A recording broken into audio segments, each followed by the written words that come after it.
नमस्कार, स्वागत है आप सभी का यूट्यूब चैनल पर। तो देखिए फ्रेंड्स, ये मेरा छूट गया था, मुझे लगा कि मैं ये अपलोड कर चुकी हूँ पर नहीं हुआ है। तो एग्जाम से पहले प्लीज़ आप लोगों से निवेदन है कि इसको आप लोग जरूर देख लीजिएगा। भूगोल का है, एमसीक्यू है, चैप्टर वाइज है, एनसीईआरटी बेस्ड है। एनसीईआरटी और एससीईआरटी दोनों का चैप्टर तो मिला जुला रहता है, तो ये दोनों का सेम है। ठीक है, तो चलिए ज़्यादा बहस ना करते हुए बढ़ते हैं अपने टॉपिक की तरफ और पहला चैप्टर देखते हैं, स्थिति एवं विस्तार।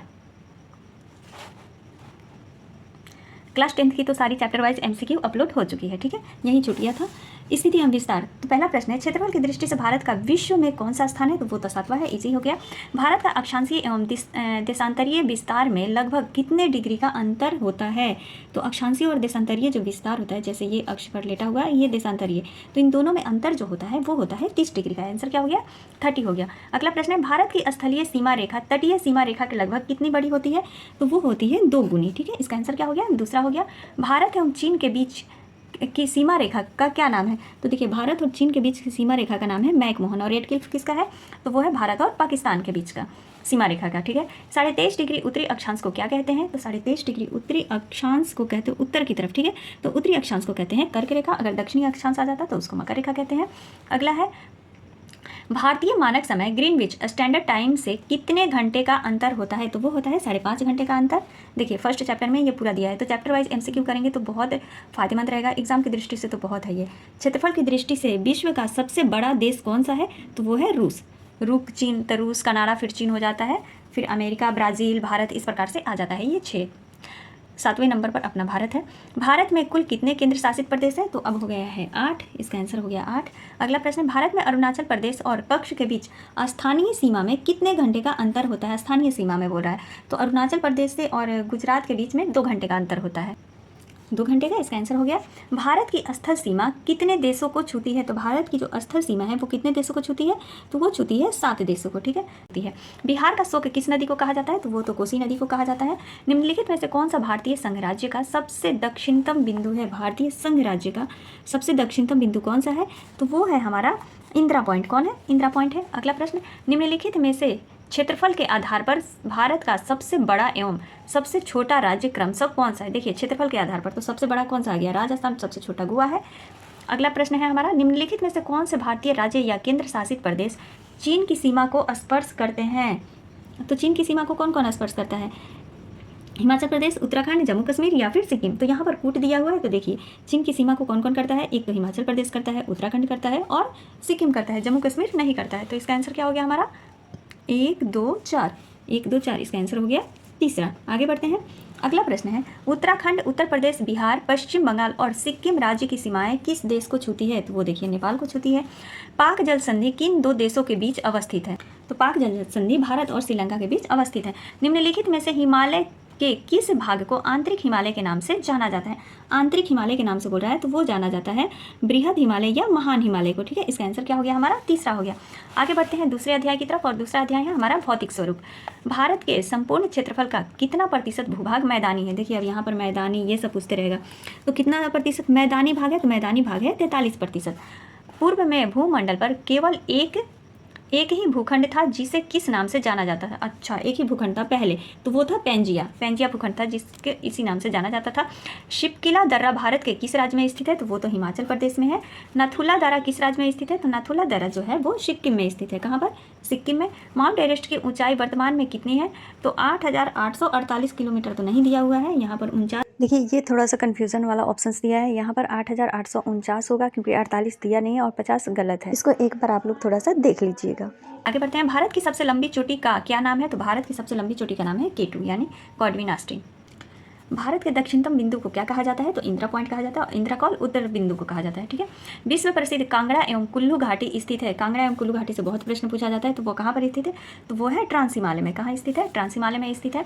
विश्व प्रसिद्ध कश्मीर घाटी और डल झील अभ्यारण्य अवस्थित है। कश्मीर घाटी और डल झील अभ्यारण्य कहाँ पर अवस्थित है? काराकोरम और जास्कर के बीच, बृहद हिमालय और जास्कर के बीच, बृहद हिमालय और पीर पंजाल के बीच। तो बृहद हिमालय और पीर पंजाल के बीच क्या स्थित है? कश्मीर घाटी और डल झील अभ्यारण्य। अगला प्रश्न, कश्मीर हिमालय में हिमनद चिकनी मिट्टी के मोटे निक्षेपण तथा दूसरे पदार्थों का हिमोढ़ के रूप में जमाव को क्या कहा जाता है? अच्छा, इनके जमाव को क्या कहा जाता है? तो वो कहा जाता है करेवा। क्या कहा जाता है? करेवा कहा जाता है। हिमालय की तीनों मुख्य पर्वत श्रृंखलाएं बृहद हिमालय, लघु हिमालय और शिवालिक हिमालय के किस खंड में अवस्थित है? हिमालय की तीनों जो ये पर्वत है किस खंड में अवस्थित है? दार्जिलिंग और सिक्किम हिमालय में ये अवस्थित है, हिमालय और उत्तराखंड में अवस्थित है, कश्मीर हिमालय में अवस्थित है, या फिर अरुणाचल हिमालय में अवस्थित है? तो इसका आंसर हो जाएगा फोर्थ की हिमालय और उत्तराखंड में अवस्थित है। प्रसिद्ध फूलों की घाटी निम्न में से किस पर्वतीय क्षेत्र को कहा जाता है? तो वो तो उत्तराखंड हिमालय को कहा जाता है। अगला प्रश्न है हमारा, हिमालय पर्वतीय क्षेत्र में बुग्याल शब्द किसको निरूपित करता है? बुग्याल शब्द जो है किसको निरूपित करता है? तो वो करता है ऊंचाई पर स्थित घास के मैदान को। ऊंचाई पर स्थित घास के मैदान को क्या कहा जाता है या किसको निरूपित करता है? तो यहाँ पर ये सभी ऑप्शन दे सकता है, तो बुग्याल कहते हैं। ठीक है।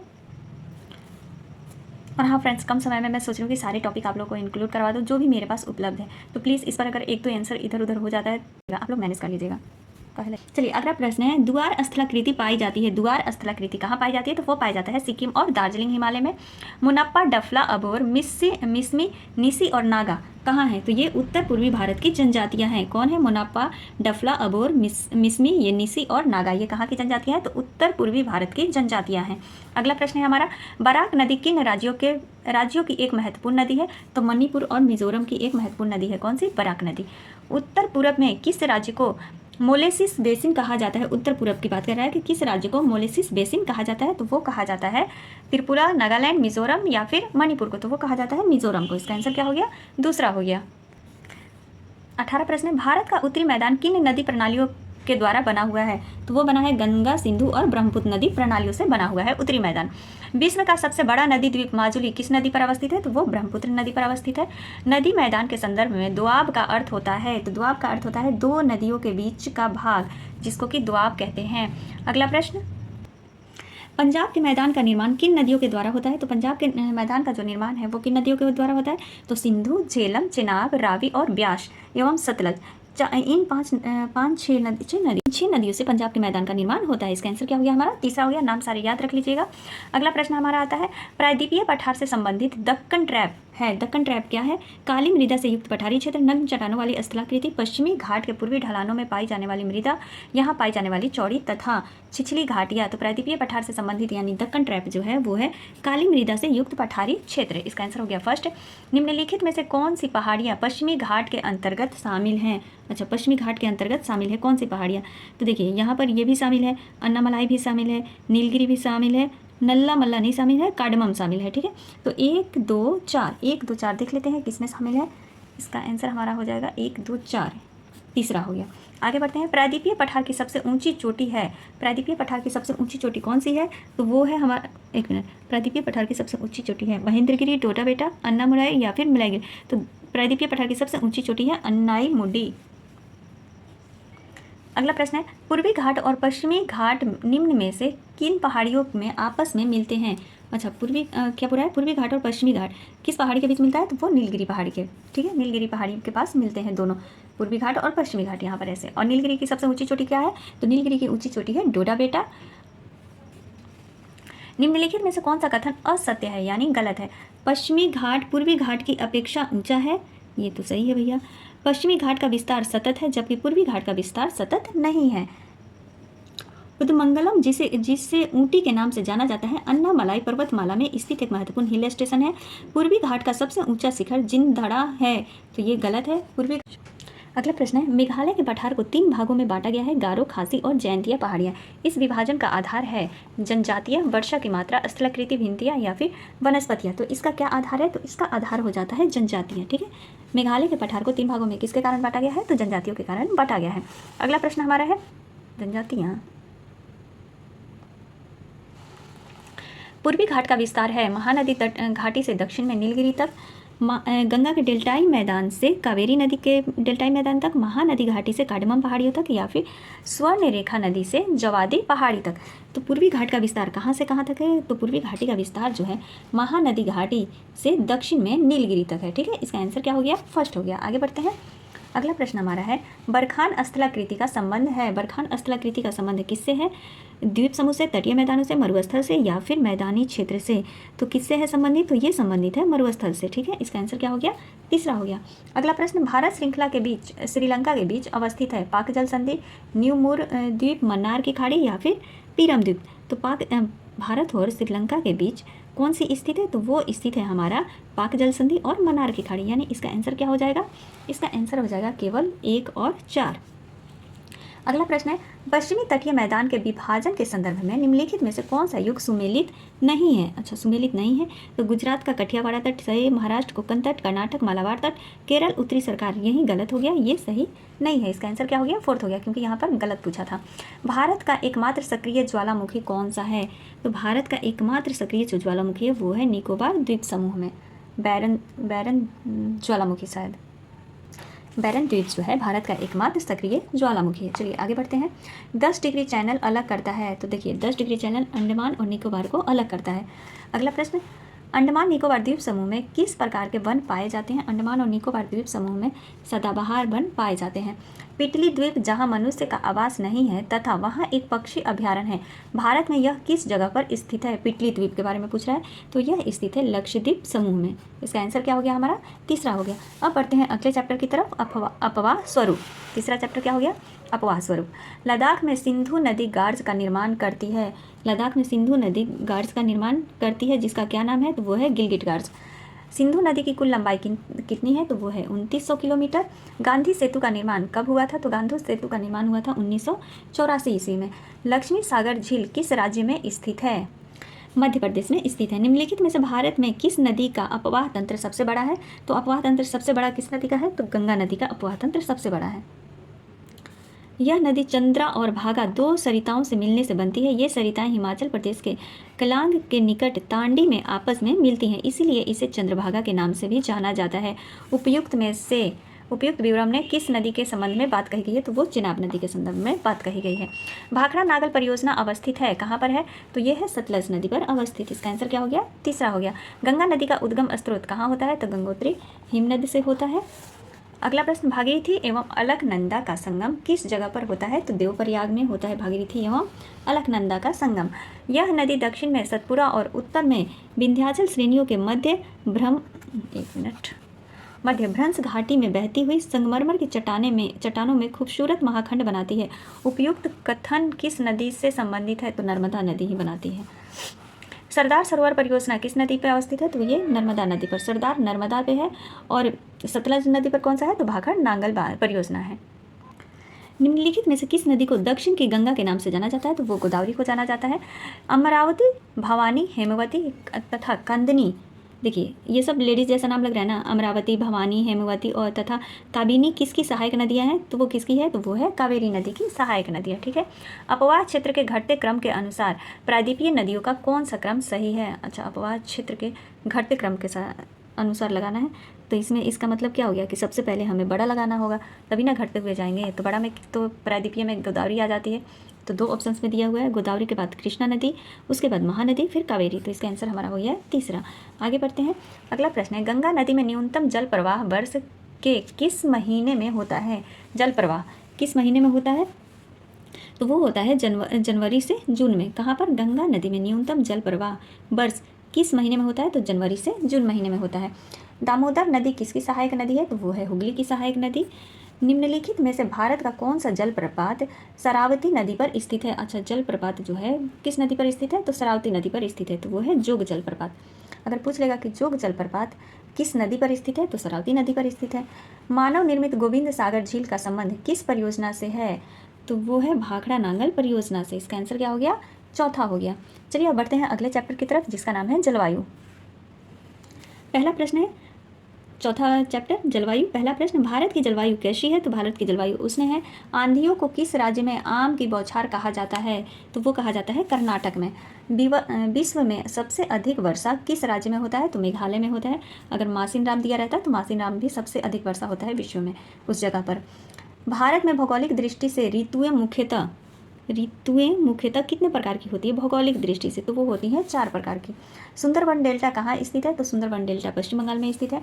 निम्नलिखित में से कौन सा कारण भारत के उत्तर पश्चिम भाग में शीत ऋतु होने वाली वर्षा के लिए उत्तरदायी होता है? कौन सा कारण है? चक्रवाती आवाद, पश्चिमी विक्षोभ, तो ये पश्चिमी विक्षोभ है। उत्तर पश्चिमी भाग में शीत ऋतु में होने वाली वर्षा का उत्तरदायी है। भारत में मानसून के प्रस्फोट यानी फटने के लिए निम्नलिखित में से किसे जिम्मेदार माना जाता है? तो वो माना जाता है पूर्वी जेट प्रवाह को जिम्मेदार माना जाता है। भारतीय मानसून की अरब सागर शाखा एवं बंगाल की खाड़ी शाखा मिलती है। तो अरब सागर एवं बंगाल की खाड़ी की शाखा कहाँ मिलती है? तो वो गंगा के मैदान के उत्तरी पश्चिम भाग में मिलती है। ठीक है, कहाँ मिलती है? गंगा के मैदान में उत्तरी पश्चिम भाग में मिलती है। मराठवाड़, पुणे और बेंगलुरु में कम वर्षा होने का प्रमुख कारण क्या है? इन तीनों जगह पर कम वर्षा का क्या कारण होता है कि नहीं वर्षा होता है? यह क्षेत्र पश्चिमी घाट के वृष्टि छाया क्षेत्र में स्थित है, इसीलिए यहाँ पर वर्षा नहीं होता है।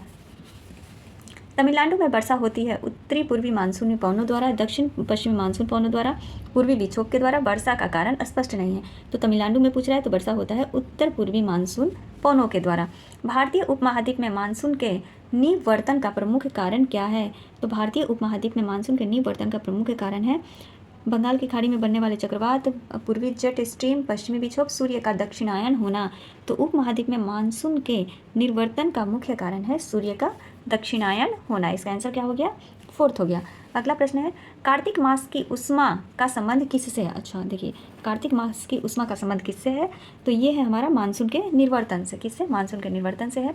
शीत ऋतु में गोदावरी, कृष्णा एवं कावेरी नदियों के डेल्टाई प्रदेश में आने वाले उष्णकटिबंधीय चक्रवात किस सागर या महासागर में उत्पन्न होते हैं? तो वो अंडमान सागर में उत्पन्न होंगे। कहाँ पर होंगे? अंडमान सागर में। अगला प्रश्न, ग्रीष्म ऋतु में आने वाले कुछ स्थानीय तूफानों और उनसे लाभान्वित फसलों के संदर्भ में कौन सा युग्म सुमेलित है? आम्रवर्षा, आम, फूलों वाली बौछार, कहवा, काल बैसाखी, चाय, पटसन। तो देखिए ये कौन सा, यही प्रश्न था ना? हाँ, तो इसमें सभी सम्मिलित है। ठीक है, 1, 2, 3। इसका आंसर क्या हो जाएगा? हमारा 4th हो जाएगा। कोपेन के जलवायु वर्गीकरण के अनुसार भारत में शुष्क ग्रीष्म ऋतु वाली मानसून प्रकार की जलवायु कहाँ पाई जाती है? शुष्क ग्रीष्म ऋतु वाली मानसून कहाँ पर पाई जाती है? तो वो पाई जाती है पश्चिमी तट में, अरुणाचल प्रदेश में, राजस्थान के पश्चिमी भाग में, या फिर तमिलनाडु के कोरोमंडल तट पर। तो शुष्क ग्रीष्म जलवायु पाई जाती है तमिलनाडु के कोरोमंडल तट पर। ठीक है, चलिए अब आगे बढ़ते हैं। अगला हमारा टॉपिक आता है प्राकृतिक वनस्पति एवं वन्य प्राणी। 5वां अध्याय है। चलिए इसके प्रश्नों को देख लेते हैं फटाफट हम लोग। जन्म के आधार पर वनस्पति को कितने भागों में बांटा गया है? तो वो बांटा गया है 2 भागों में। सिंकोना की छाल का उपयोग किस रोग के लिए किया जाता है? तो सिंकोना की छाल का उपयोग, ये तो आप लोग सीटेट में भी पढ़े होंगे, मलेरिया के लिए किया जाता है। कांवर झील बिहार के किस जिले में स्थित है? तो वो है बेगूसराय में स्थित। इसका आंसर क्या हो गया? दूसरा हो गया। अगला प्रश्न है हमारा, वन वनस्पति जो मनुष्य की सहायता के बिना अपने आप पैदा होती है और लंबे समय तक बिना किसी मानवीय हस्तक्षेप से उगती है, इस प्रकार की वनस्पति को क्या कहते हैं? तो अक्षत वनस्पति कहेंगे। क्या कहेंगे? अक्षत वनस्पति। भारत में सर्वाधिक क्षेत्र में किस प्रकार के वनों का विस्तार है भारत में? तो वो है उष्णकटिबंधीय पर्णपाती वनों का विस्तार है भारत में सबसे अधिक। चंदन, आंवला, महुआ, सागौन, बांस आदि प्रजातियों के वृक्ष किस प्रकार के वनों में पाए जाते हैं? तो वो पाए जाते हैं शुष्क पर्णपाती वन में पाए जाते हैं। नाम याद कर लीजिए क्योंकि पूछ सकता है। तो ये सभी शुष्क पर्णपाती वनों में पाए जाते हैं। चंदन, आंवला, महुआ हो गया, सागौन हो गया, बांस हो गया, ये सभी प्रजातियाँ। बहुमूल्य वृक्ष प्रजाति देवदार के वन कहाँ पाए जाते हैं? तो पश्चिमी घाट में देवदार के वन पाए जाते हैं। इसका आंसर क्या हो गया? दूसरा हो गया। नीचे दिए गए कथनों में से कौन सा कथन सामाजिक वानिकी को परिभाषित करता है? अच्छा, सामाजिक वानिकी को परिभाषित करता है किसानों द्वारा अपनी खाली पड़ी भूमि में वृक्षारोपण करना, मरुस्थलीय क्षेत्रों में वृक्षारोपण कर वनों का विकास करना, पर्यावरणीय, सामाजिक व ग्रामीण विकास में मदद के उद्देश्यों से वनों का प्रबंधन और सुरक्षा तथा ऊसर भूमि पर वनारोपण करना, या फिर ग्रामीण एवं पर्वतीय क्षेत्रों में मृदा अपरदन को कम करने के लिए वनों का विकास करना। तो यहाँ पर पूछा है कि सामाजिक वानिकी को इनमें से कौन सा पॉइंट जो है वो दर्शाता है। ठीक है, तो सामाजिक पॉइंट को क्या दर्शा रहा है? तो वो दर्शा रहा है कि पर्यावरणीय, सामाजिक व ग्रामीण विकास में मदद के उद्देश्यों से वनों का प्रबंधन और सुरक्षा तथा ऊसर भूमि पर वनारोपण करना। ऊसर का मतलब जो बंजर भूमि रहता है वहाँ पर वनारोपण करना, तो ये सामाजिक वानिकी को दर्शाता है। इसका आंसर तीसरा हो गया। ये विशेष प्रकार के भौतिक और तटीय परिस्थितिकी तंत्र हैं जिन्हें यूनेस्को के मानव और जैव मंडल प्रोग्राम MAB के अंतर्गत मान्यता प्राप्त है। कौन सा है भैया? नेशनल पार्क, वन्य जीव अभ्यारण्य, पक्षी अभ्यारण्य, जैव मंडल निश्चय। तो किसको प्राप्त है यूनेस्को के द्वारा? तो वो प्राप्त है जैव मंडल निश्चय को, यानी जो आरक्षित क्षेत्र है उनको प्राप्त है। भारत का पहला जैव मंडल निश्चय कौन सा है? तो भारत का पहला जैव मंडल निश्चय जो है वो है मानस जैव मंडल निश्चय। आंसर हो गया चौथा। नो करेक्ट जैव मंडल निश्चय मेघालय की निम्नलिखित में से किन पहाड़ियों का हिस्सा है? नो करेक्ट, तो वो है गारो पहाड़ियों का। ठीक है, चलिए अब आगे बढ़ते हैं। अगला टॉपिक है हमारा जनसंख्या। इससे थोड़ा सा बस प्रश्न है, भारत में सर्वप्रथम जनगणना कब हुई थी? तो 1872 ईस्वी में हुई थी। अगला प्रश्न है 2011 की जनगणना के अनुसार भारत की लिंगानुपात कितनी है? तो वो है 933, 943, 933, 943, 933, 930 या फिर 929। तो वो है 943। जनसंख्या के अध्ययन को क्या कहते हैं? तो जनसंख्या के अध्ययन को कहते हैं डेमोग्राफी। ठीक है, आगे बढ़ते हैं। भारत के पड़ोसी 7वां अध्याय है भारत के पड़ोसी देश। पशुपतिनाथ मंदिर कहाँ स्थित है? तो पशुपतिनाथ मंदिर जो है वो कहाँ स्थित है? तो वो स्थित है हमारा नेपाल में, ठीक है। पशुपतिनाथ मंदिर कहाँ स्थित है? नेपाल में है। नेपाल की सीमा भारत के किस राज्य से मिलती है? अरुणाचल प्रदेश, मणिपुर, सिक्किम या फिर पंजाब? तो किससे मिलती है? सिक्किम से मिलती है। अगला प्रश्न, भारत के 7 पड़ोसी देश कौन कौन है? पाकिस्तान, अफगानिस्तान, नेपाल, चीन। देखिए इसमें भारत देती है, भारत खुद भारत का पड़ोसी देश थोड़ी ना होगा। अगला है पाकिस्तान, अफगानिस्तान, नेपाल, चीन, भूटान, रूस। रूस नहीं है, देखिए यहाँ पर आ गया, इसको हटा दीजिए। 7 को ढूंढना है हमें। पाकिस्तान आता है, फिर उसके बाद अफगानिस्तान, नेपाल, चीन, भूटान, म्यांमार, बांग्लादेश। ये है 7 हो गया, 1 2 3 4 5 6 7। इसका आंसर क्या हो गया? तीसरा हो गया। अगला प्रश्न है, पाकिस्तान के साथ सीमा साझा करने वाले कितने राज्य हैं? तो वो है 5 राज्य, ठीक है। इसको मैप से आप लोग याद कर लीजिएगा। अब 5वां प्रश्न है, अफगानिस्तान के साथ सीमा साझा करने वाला एकमात्र राज्य कौन सा है? तो वो है लद्दाख। 106 किलोमीटर सीमा, यानी सबसे कम यही अफगानिस्तान का ही सीमा लगता है भारत से। भारत सबसे कम सीमा साझा किस देश के साथ करता है? तो अभी बता दी थी, अफगानिस्तान के साथ। चलिए अब 1 2 बस प्रश्न है, मापक के प्रकार हैं। मापक के कितने प्रकार हैं? तो मापक के 2 प्रकार हैं। निम्न में से कौन सा अंतर्राष्ट्रीय मापक का उदाहरण है? तो वो है प्रदर्शक विधि। अगला है, बस 2 प्रश्न और है, भूमिगत जल स्तर में गिरावट का कारण क्या होता है? तो भूमिगत जल स्तर में गिरावट का कारण होता है जनसंख्या, उद्योग, कृषि, ये सभी होगा। प्रदूषण के प्रकार कौन से हैं? तो मृदा प्रदूषण, वायु प्रदूषण, ध्वनि प्रदूषण, सभी हैं। तो ये हमारी क्लास 9 से जो भूगोल के जितने भी इस बुक में दिया हुआ था MCQ चैप्टर वाइज, वो सब मैं आप लोगों के सामने प्रस्तुत कर दी। अब मिलते हैं अगले वीडियो में, तब तक के लिए आप सभी का दिल से धन्यवाद। Thank you.